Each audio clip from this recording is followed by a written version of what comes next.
Assalamualaikum warahmatullahi wabarakatuh. Shalom, Om Swastiastu, Namo Buddhaya, salam kebajikan dan salam sejahtera bagi kita semua. Saya Candy Dewi Marita sebagai pembicara pertama. Saya Aprilia Yulandari sebagai pembicara kedua. Saya Nisfi Adrianti sebagai pembicara ketiga. Kami tim kontra delegasi dari SMA Negeri 1 Kauman Tulungagung. Bayangkan suatu negara di mana hukum dan keyakinan saling bertolak belakang. Apa yang dianggap suci oleh satu agama justru diabaikan demi sebuah legalitas. Itulah yang terjadi jika mosi ini diterima. Maka kami dengan tegas menolak mosi perdebatan kali ini, yaitu legalisasi penuh pernikahan beda agama di Indonesia. Dan kami hadir di sini menunjukkan bahwa kebebasan harus beriringan dengan tanggung jawab dan tidak boleh kebablasan.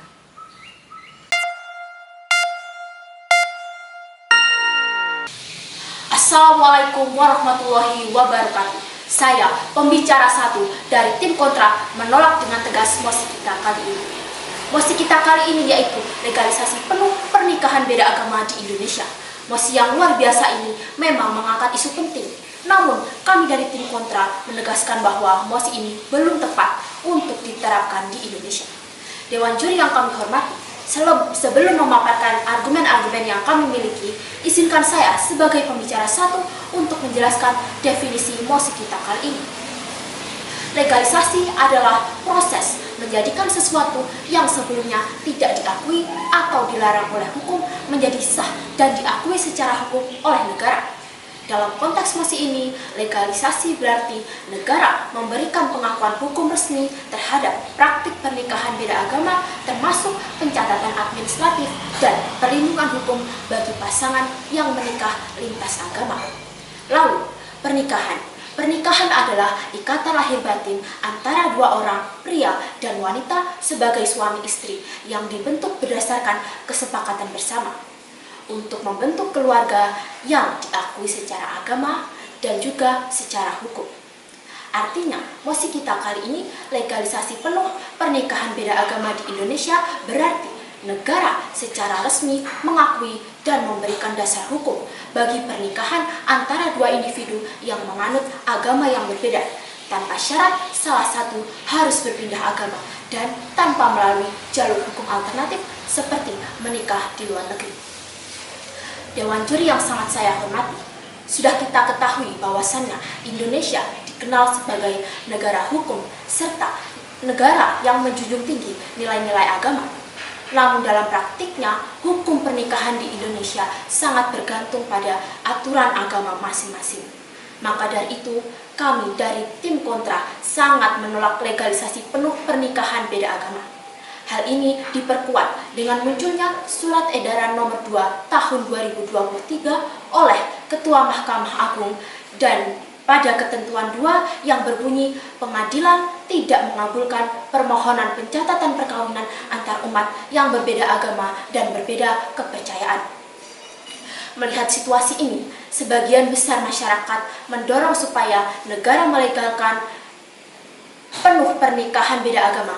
Namun di sisi lain muncullah pertanyaan penting, apakah negara memang perlu campur tangan dalam urusan yang menyentuh aspek sensitif agama ini? Dan apakah masyarakat serta sistem hukum di negara kita sudah siap sepenuhnya menerima legalisasi penuh ini?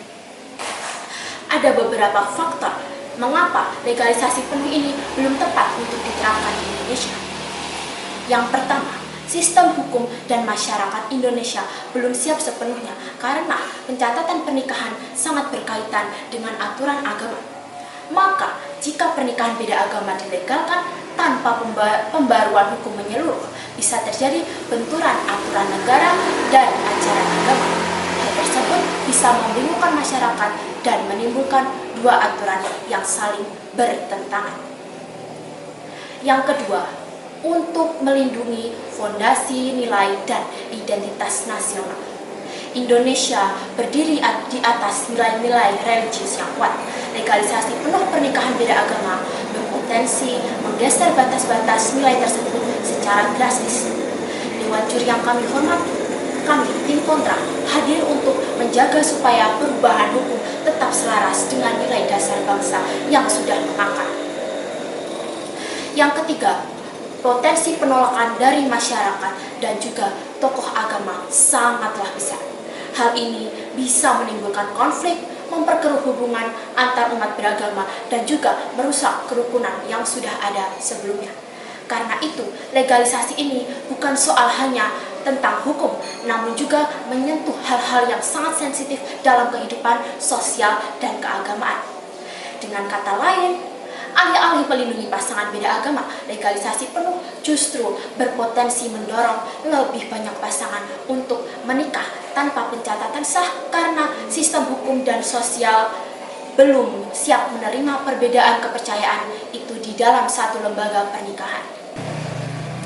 Oleh karena itu, kami menolak mosi ini karena legalisasi penuh tanpa kesiapan sistem pencatatan hukum keluarga dan juga perlindungan sosial hanya akan memperbanyak pernikahan informal dan juga memperlemah perlindungan hukum terhadap pasangan beda agama. Dewan Juri yang terhormat, cukup sekian dan terima kasih. Assalamualaikum warahmatullahi wabarakatuh. Dewan Juri yang saya hormati, perkenalkan saya selaku pembicara 2 dari tim kontra menolak dengan tegas akan mosi perdebatan kali ini. Dewan Juri yang saya hormati, di dalam hukum Islam ditegaskan dalam Quran Surat Al-Baqarah ayat 221 yang melarang umat Islam menikah dengan orang yang tidak beragama Islam. Lalu, dalam kompilasi hukum Islam atau KHI, pasal 40 huruf C dan pasal 44 juga melarang pernikahan antara seorang pria atau wanita Islam dengan yang tidak beragama Islam.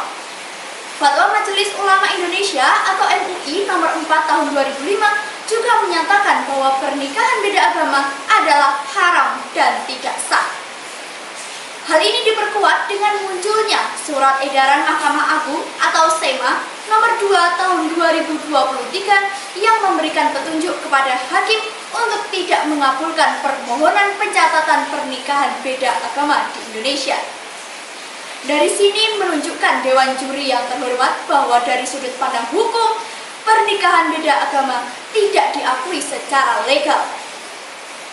Dewan Juri yang terhormat, seperti yang kita ketahui bahwa di Indonesia sekitar 1.645 pasangan beda agama yang menikah antara tahun 2005 hingga Juli tahun 2023.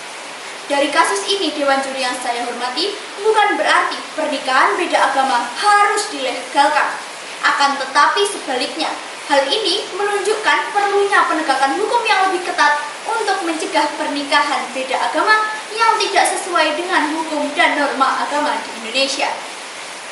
Menurut Undang-Undang Perkawinan pasal 2 ayat 1 dan pasal 8 huruf F menegaskan bahwa perkawinan yang sah adalah perkawinan yang dilakukan menurut hukum masing-masing agama dan kepercayaannya, di mana pernikahan beda agama tidak dicatatkan sehingga tidak memiliki legalitas di mata hukum.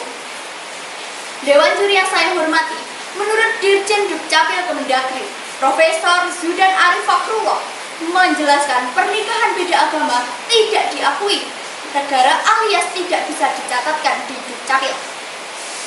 Dalam hal ini, Undang-Undang Perkawinan mengatur bagi non-muslim pernikahan dicatatkan di akta nikah atau Dukcapil, sementara bagi muslim dicatat dalam buku nikah yang diterbitkan di kantor urusan agama atau KUA, di mana pencatatan itu hanya bisa terjadi jika pasangan beragama sama. Pernikahan yang dicatatkan tidak memiliki legalitas, yang berarti tidak ada hak hukum seperti hak istri untuk menuntut nafkah atau hak anak untuk mendapatkan warisan, di mana hal ini dapat menimbulkan masalah di kemudian hari. Lalu, Dewan Juri yang terhormat, jika suatu hari terjadi kekerasan dalam rumah tangga atau KDRT, bagaimana? Maka Dewan Juri yang terhormat, menurut Undang-Undang KDRT saat ini tidak dapat dijadikan dasar yang menjerat suami maupun istri yang melakukan kekerasan, karena pernikahan tersebut dianggap tidak sah menurut hukum, yang pada akhirnya dapat merugikan salah satu pihak dalam perkawinan. Dewan Juri yang terhormat, legalisasi penuh beda agama di Indonesia tidak sejalan dengan hukum Indonesia. hukum Islam, fatwa MUI, dan peraturan hukum yang berlaku, di mana pernikahan yang tidak dicatatkan tidak memiliki legalitas dan dapat menimbulkan masalah hukum ke depannya. Maka dari itu, saya tegaskan sekali lagi Dewan Juri yang terhormat bahwa saya menolak dengan tegas akan mosi perdebatan kali ini. Sekian dan terima kasih.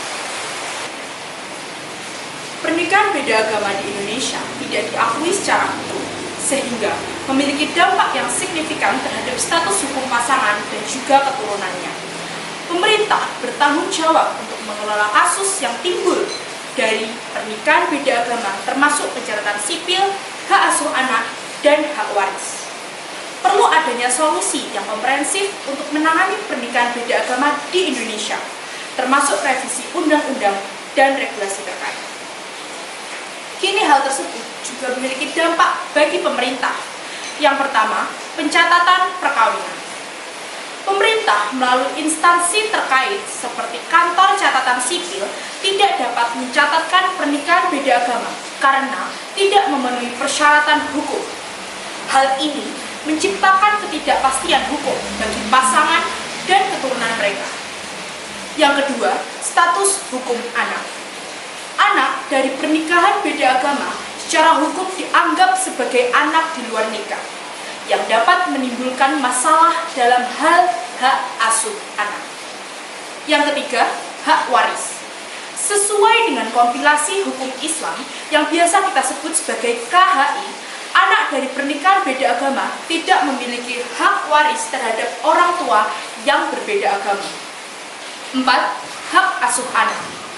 Dalam kasus perceraian, hak asuh anak menjadi masalah karena perbedaan agama antara orang tua dan dapat menimbulkan sengketa dan juga konflik. Yang kelima, pendidikan. Pernikahan beda agama juga dapat memengaruhi pendidikan anak, terutama terkait dengan ajaran agama yang telah dianut. Dewan Juri yang terhormat, pernikahan beda agama itu sendiri memiliki dampak yang signifikan bagi pelaku juga keluarga itu sendiri, terutama dalam hal hak waris, pendidikan anak, dan interaksi sosial. Secara hukum, anak dari pernikahan beda agama bisa kehilangan hak waris jika berbeda agama dengan pewaris. Dalam pendidikan anak, pernikahan beda agama dapat menyebabkan konflik dalam menentukan agama yang akan dianut oleh anak tersebut. Secara sosial, pasangan sering menghadapi stigma dan tekanan dari keluarga maupun masyarakat.